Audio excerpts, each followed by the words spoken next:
Welcome to my channel Fun with Learn by Deepa. Today we will learn new essay My Family.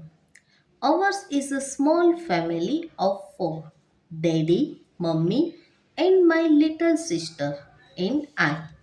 Of course, we have a whole lot of uncles and aunts and cousins, but they do not stay with us.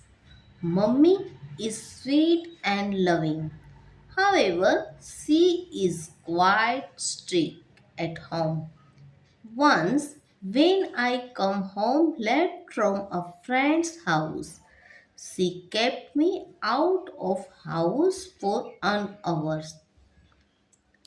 I cried bitterly, but then she gave me my favorite kheer and everything was all right. Since then, I have never come home late.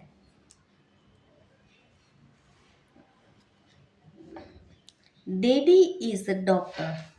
He is a very friendly person.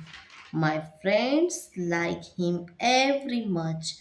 They perfect playing with him rather than with me. Daddy loves taking us out for walk and sometimes for picnic. Bubbly's real name is Sirin. I sometimes call her Bubblegum just for tease her. She is only 6 years old, but she has an awful temper. Sometimes, when all four us are together, we have a lot of fun. I am proud of my family. Thank you.